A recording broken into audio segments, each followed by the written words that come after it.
Stevie B. What's up, Brad? Hey, dude. So we're excited to have one of the new gents in the Port Charles, in the Port Charles Brigade. He's a strapping fellow that's only a couple years older than me. I've looked on his Wikipedia. Is that right? Yeah. So we're excited. I'm excited to get to know this guy a little bit better. It's Chris McKenna. Hey, bud. Hi. Hey, guys. Chris, what's going on, brother? Good to be here, man. You know, did I forget awesome. your middle initial, or do you go by Chris L. McKenna? Is that? Yeah, there's some other poser out there who stole my name years ago. Yeah, this awful person follows me too, which is a shame. Because I'm the short Chris McKenna. Was it for SAG? It was for SAG originally when I first joined, but then that guy never really did anything. So that wasn't the problem. The problem then became there's a very famous writer who wrote half the Marvel movies and American Dad and now he gets half my credits and I get half of his. I get some of the swag that he's supposed to get. I have Spider-Man iPhone cases that were supposed to be sent to him that come to me. Our credits are mixed up all over the internet. And we live near each other. So it's a problem. It sounds like it's more of a problem for maybe him and less for you. Yeah. I don't know. Yeah, maybe I have gotten job offers for him, and he makes a lot more money than me. So I've tried to claim them. It hasn't worked out. Well, it's funny. That's awesome. The first union I joined was Equity, and there's a Brad Anderson who is at the time in the early 2000s was a very, very successful like Broadway Fosse dancer. Right. So also Brad Anderson wrote the Marmaduke comics, I think, and it's not a totally out of the bounds name, but for Equity, I couldn't be Brad Anderson, which is what I grew up. So I went with my full name, Bradford William Anderson, for Equity. There you go. See, because they don't accept like different versions of Brad either, because I couldn't be Christopher McKenna. That doesn't count. You need a whole nother name. Totally. Yeah.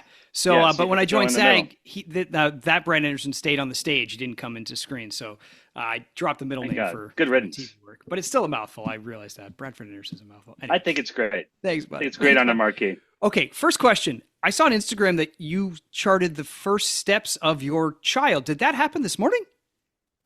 That was yesterday. Yesterday. Awesome. I was on set. My wife was here. And yes, that just happened yesterday. So it's a red letter day. We went out and celebrated. And he's punishing us. Left the kid at home, went out. Yeah, exactly. You go ahead and walk. You can walk. Yeah, you can make yourself dinner and put yourself to bed. Yeah. There's stuff in the freezer. That's great. That's awesome. Yes. Well, man. So how take us back a little bit. We know you're kind of new to GH, but we know you're not new to the business. So where are you from, man? Well, I was born in New York, Queens, and then my family moved to Connecticut when I was 7. And then I started doing community theater around there, fell in love with it, got a whole bunch of reviews, started doing 3 at a time. My parents were like, what the hell do we do with this kid? He won't stop singing. You get, like, when you say reviews, so you were doing community theater that got reviewed, or were you doing? I was, yeah. There were some big theaters in Connecticut. Yeah. Did the Warner Theater. It's like a few thousand seats. Oh, wow. But it's still, like, it wasn't Equity. But they were like, you got to bring the kids to New York. So my mom's like, all right, to figure out how to do this, and brought me to New York. A couple of auditions, and then I booked One Life to Live. I booked an HBO special first, and then I booked One Life to Live. How old were you, Chris, when you booked One Life? 11. Oh, yeah. Wow. Well, yeah. I've been seeing the pictures with you and and Vicky, because she's coming to our show, and or Erica, sorry. That's okay. Yeah, she goes. The character name was Vicky, right? Yeah, that's right. Yeah, I've been reading these articles, and so but so Erica's coming, and so, but the pictures that they had of you, you didn't look 11, and that was the problem eventually. Go on. Okay. And then I saw that you're born in. I was on it for 3.5 years. 77, 76, 77. 77. Right, and I was like, wait a second. It said this was 1990, and I was like, so okay. I was cast when I was 11. I started filming when I was 12. And I was on it for 3.5 years. So I was right at the end of 1989. Wow. Yeah. So and you've been in daytime for longer than you. Oh no, Steve, Steve booked GH in 92. Yeah. And I had wide gaps. 91. Yeah. Yeah. So how was that? I mean, how was that, like, going from just, obviously you did theater, but then right on the set, was that Was that cool or what? It was awesome. I mean, I loved doing it. It's why I was doing so many at a time. And it was the biggest charge. I loved being on stage. Like, my first play, I had one line. I was Dopey in Snow White and the Seven Dwarfs.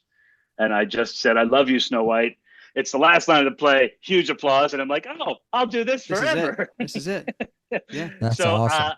And I was good with lines. I was a precocious kid. And it was so much fun to get new scripts every day. And I get to play cool things. Joey was a rebel at first when I got there. He stole a car Yes. my first week. So it was so much fun. And Erica Slezak, I worked with her on my first day, and she pulled me aside, put my mom inside, and said, "That kid's really something, and most kids aren't like this." And that was really obviously exciting and gratifying and encouraging, and my confidence was up. And so I got to work with her and so many great people there. And what a great training ground. All those pages, all that time. And, lines were never a problem for me again. Not that they ever were before, but, it just got so easy to work at that pace. And yeah, it was just going to play every day.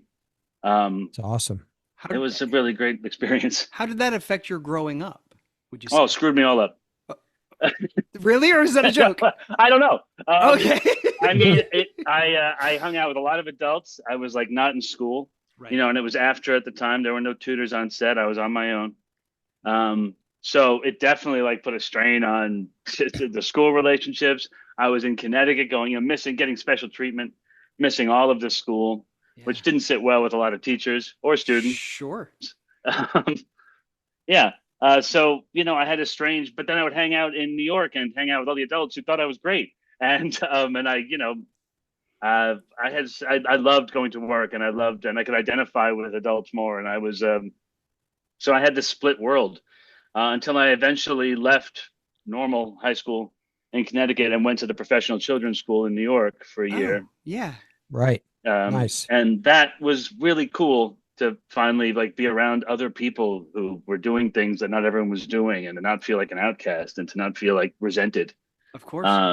Yeah. And then they fired me, which was great timing. So yeah, I had gotten awfully tall, which had become an issue. Oh, interesting. Okay. I hit 6'3" on camera, like at 14, which was very awkward. Wow. Going through puberty. And now I'm taller than my dad and my older brother. And they were like, let's try to do a love story with him. So, okay. So my first kiss is on camera with a 20-year-old. I'm 14. Did was the character that older than you are? They started to make the character older to make that work. Sure. But I couldn't make it work. That's so hard, man. Oh my God. I threw up after my first kiss. I was so scared. Of course. So it was 14 and 20, something they wouldn't let happen now. But at the time, I was going to say, how did the 20-year-old handle it? She was fine. It said the Wild West back then. So after that, they were like, maybe we need to get somebody else and age this character. So they did a big search to find someone who reminded people of me, and Nathan Fillion has a career. Oh wow, Thanks to that. That's it, huh? It was my Nathan. gosh. Yeah. Wow. And he and I, and we're friends, and he and I later tested against each other over and over again for Boston Public and stuff, and stay in contact still. Great guy. That's funny. So I'm glad it happened. It was him. That's so funny. That's awesome. So then did you have more of a normal high school life? I guess as normal as going to the professional school in New York City is? Yeah, I went back to the Connecticut to Watertown High School for my senior year. And yes, first of all, I was 6'3", like I said, and I'm no longer that easy to pick on. Sure, yeah. But also kids had matured, and they had started to realize it's actually kind of cool what this guy's doing, and he's not a jerk. So I went back and had one really good year, and I all of a sudden was, I'm on the basketball team and the tennis team, and I went to prom, and I had a hot prom date, and I was like, all right, I got to have one good year of high school, and it wasn't all just a bad taste in my mouth from freshman and sophomore year. Yeah. So that year is really cool. And wow. Then, that's a lot to manage at that age, being like, oh, I'm the guy that's on TV, and now I'm not. Can I just be here and be right? Did kids give you crap? Be like, oh, they did the first couple of years, but not by senior year. No. And eventually they were rooting for me because I was not a bad guy. They just never got to know me. I had my same group of friends. and my D&D nerd friends. Yes. And I stuck with them. And then, all of a sudden everybody wanted to be my friend senior year. And I was like, thanks guys, but I'm going to hang out with the D&D nerds who are always my friends. There you go. Well done. And then then Chris, what happened after high school from your professional career? Well, I went to college at Hofstra University, which is just what everyone in my family had done, was go to college. You go to college. You're supposed to go to college. I really wanted to go to Juilliard, to go to one of the conservatories, but I was working, and I was already still working, and I couldn't work if I did that, which didn't make any sense to me.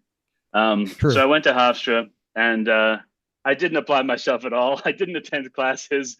I had a social experience and tried to feel normal again, that I had kind of missed out on the childhood. But you were still auditioning or trying to? I was doing a movie. I was doing In and Out with Kevin Kline. Oh gosh. Directed by Frank Oz. Yeah, love that movie. Yeah, I'm chubby in it. You go back and watch it. I'm fat. I had put on a lot of freshman 30. The freshman 15. Well, I guess it's different for everybody, isn't it? Yeah. So I was doing that, and I wasn't really applying myself. And after 3 semesters of doing a few plays there and stuff, my teachers are like, "Chris, just go to LA." And I was like, "Okay, sorry, I will." I'm upsetting you all. So I moved out. So I dropped out after 3 semesters and a 1.7 GPA, and I moved to Los Angeles. So those are amazing. Those may be transferable at some point or not? Yeah, I think so. Totally. Yeah, you're good. You're still good. I think University of Phoenix will take those. Thank God. Yeah, it's backup plan still intact. University of Southern New Hampshire is also a good one too. So you've been in LA for a stretch then? Oh yeah. I moved out here when I was 19. And no regrets? Oh God, no. I mean, I had no choice. This is always where I was going to be. It's always what I wanted to do. Yeah. And there were plenty of I came out here and it was starting over, and I didn't know I'd have to start over again. I'm no longer a child actor. Right. Now I'm a completely different thing. Now I'm like, oh God, how do I have new casting? I don't know what to do. So I didn't know, I came out here and starved for a bit, and then I booked my first co-star playing a jock. And I was like, oh, I guess I play jocks. I guess that's what I am. Okay. And then and I hadn't booked anything for a year. I booked that in the morning with the confidence of that. I had one more that afternoon. I wasn't going to bother going to. I went to it and I booked that too. And so I booked 2 in the same day after a year, and everyone's excited. And I was like, okay, well, here we go. Yeah. Awesome. So that started many stretches of many different careers. That led to a bunch of guest stars. Then I had my own show, and I was the next big thing. And then it all went away. And then a couple of years of, nothing, couldn't get arrested. And then I got my own show, and I got my own thing, and here we go again. And they're like, where's this guy? He's brand new. Like, no, he's been here a while. Yeah. And then that went away. And this has been the trajectory. But yeah, I mean, I have a long tail. Yeah, dude. I've been doing this for 40 years. We always talk about, for especially Steve and me, it's like we've had this one job for a long ass time. And we've come and gone, but everybody's journey, you can always think about, oh man, it would have been so cool to play so many different characters, but then at the same time, it would have been so cool to not have to worry about, not have to stress all the time, wonder if you're ever going to work again. So for our listeners and the people that follow along in our careers, it's always easy to say the grass is greener. Yeah. But it's more interesting to find out what each of us has gone through and share. Yeah, and I'm sure I wouldn't trade now, especially now that I know I was going to work again. I'm so glad I went through the dark times and so many different ones. Sure. I mean, being a working actor like you have been, this seems to be a lot of my friends have had the same kind of trajectory. Like I had a friend who booked the most pilots ever back in the day, and then nothing ever got picked up. Mm-hmm. I mean, and this is when would pay you to do pilots back. I remember. Yeah, you remember, yeah. So, but it's interesting, it's. I've never made it past season 1. I've had many season 1s. Never got a season 2 where I was a regular. Yeah, and they're like, "Oh, you just get the next one." Yeah, but I don't know if there'll be a next one. And then years pass, And then in between that money went away. And you and I worked together on Young and the Restless. Yeah, we did. What was there any daytime in between there at all? I did one day on Bold and the Beautiful, but otherwise, gotcha. No. Gotcha. Yeah, it's an interesting story. I wanted to tell I haven't told the story of my journey to GH from there. Yeah, I'm not sure the powers that be want me to tell it. So if I'm saying things that are oversharing, well, you guys please edit this out. We can judge and then edit whatever. Yeah. Well, yeah. if I wanted to tell that story, was that I left Y&R. I was doing State of Affairs. I got cast opposite Katherine Heigl as the lead in this NBC series with amazing cast: Joe Carnahan, Alfre Woodard, David Harbour. And so that didn't make it past season 1.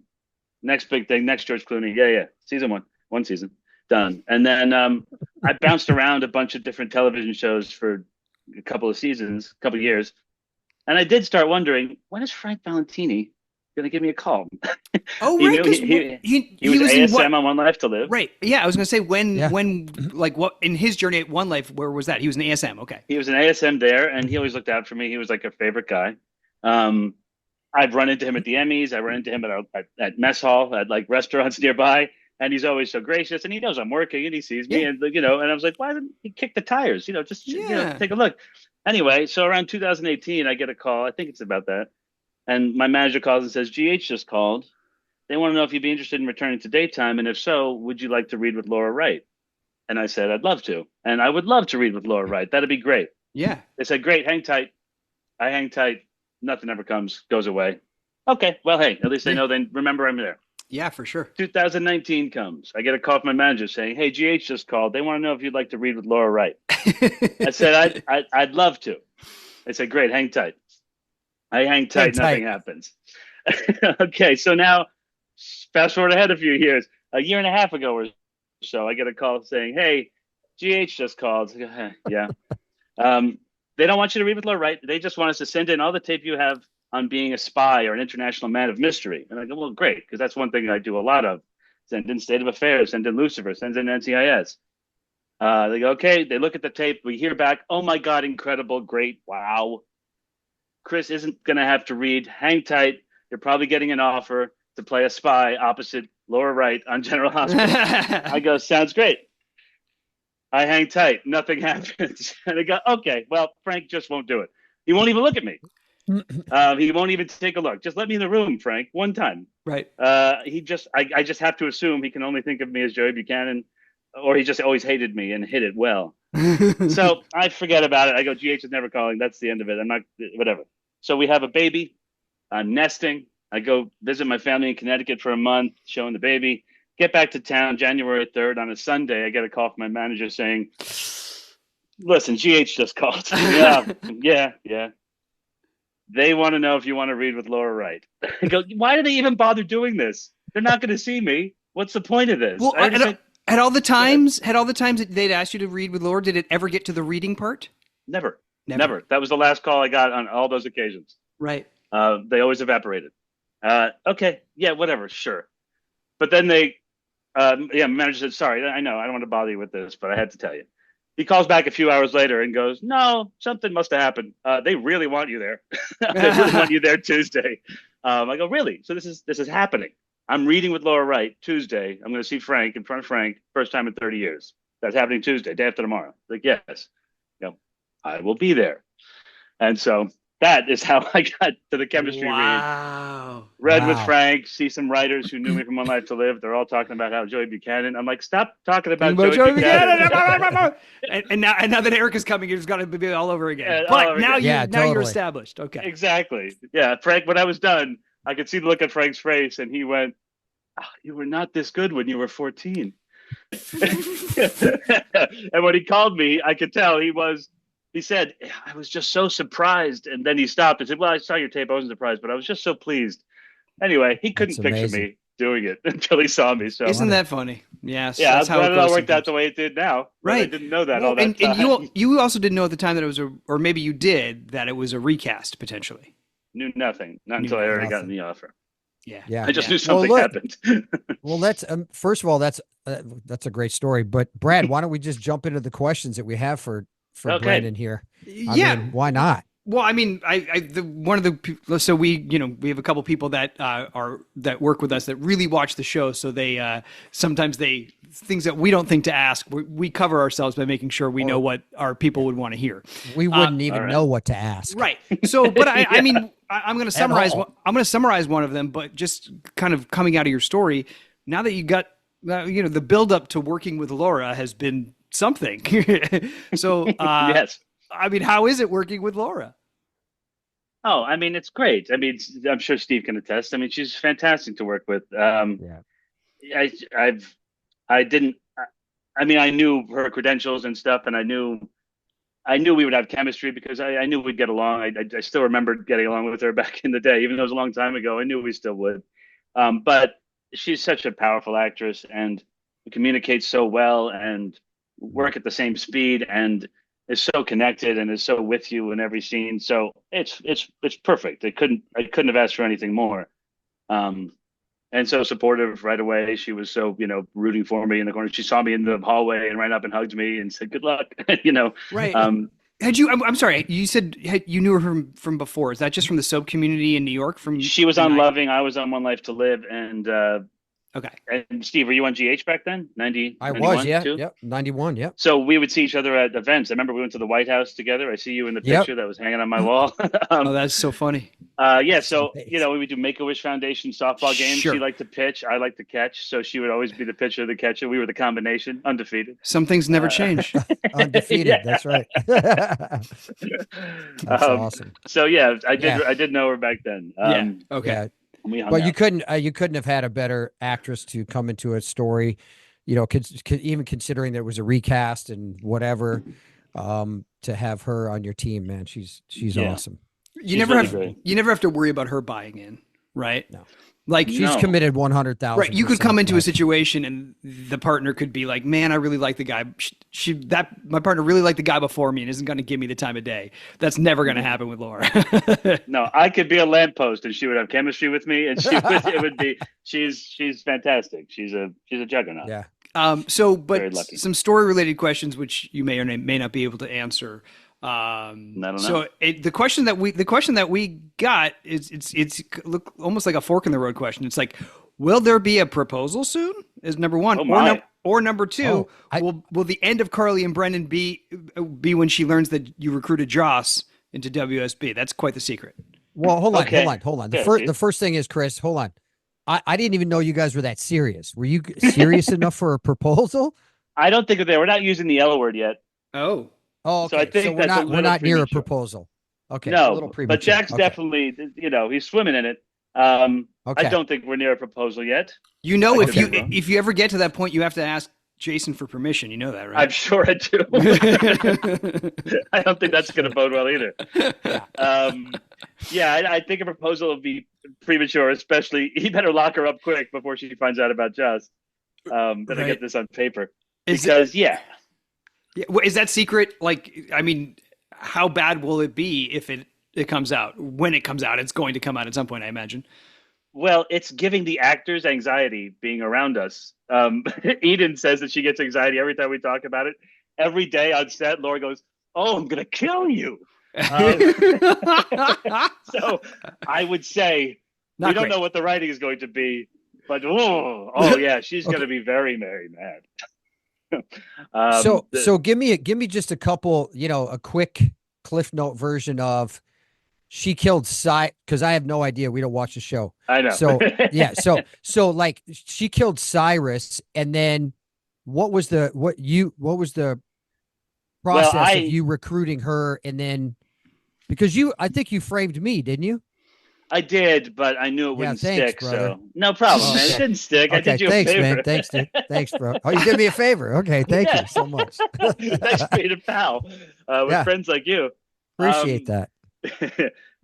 So what happened was I was testing her. I thought she might have. I needed it turns out Jack needed a college, aged spy for a particular mission. Gotcha. And thought Jocelyn was going to fit the bill.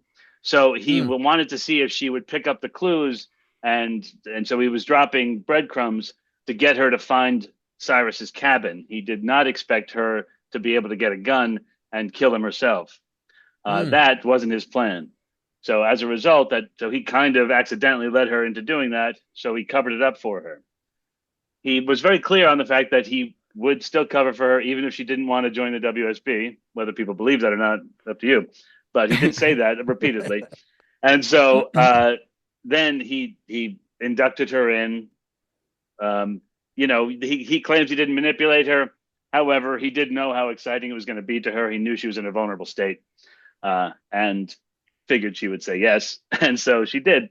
And so it's kind of a cool thing to say yes to, though, too. It's not like you're, twisting somebody's arm to become an international spy. I know. I said, or you can go back cool. and be an environmental science major if that's more your speed, Joss. And she's like, screw that, I'm going to be a spy. How Alias is this? Do you remember Alias-y. It's Alias-y, right? Alias adjacent. Right. Okay. Yes. Right. So are you the Victor Garber in all this?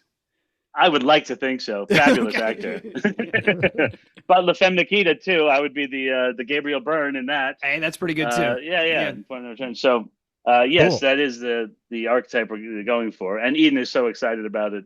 It's a really fun storyline for her, so she loves it. I think it's a great story, and I think if from the action standpoint, it'd be super cool to take advantage of that. Mm-hmm. If I don't know if they are or not, but maybe she can have some stunts and some fights. Yeah, I mean, she's had some warm-up fights with Vaughn, like her trainer. So I hope that's leading to something cool. Gotcha.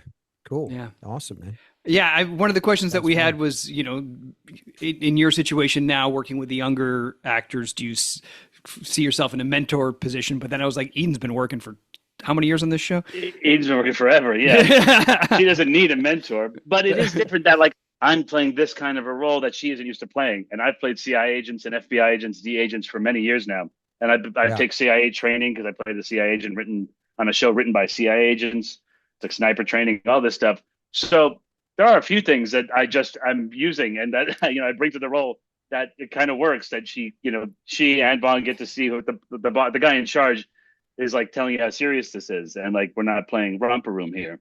And I do feel like they pick up on that. And just the way Brennan is doing it to Joss. Sure, yeah. No, that's an excellent resource. It's there's been times where I've been hired to play law enforcement. I'm like, I don't feel any. There's no bone in my body that's a law enforcement bone. So having someone like that to share some of that stuff would be really, really useful. Dude, it took me decades to figure that out, and I would wonder why I wouldn't get cast as a soldier or a cop for so long.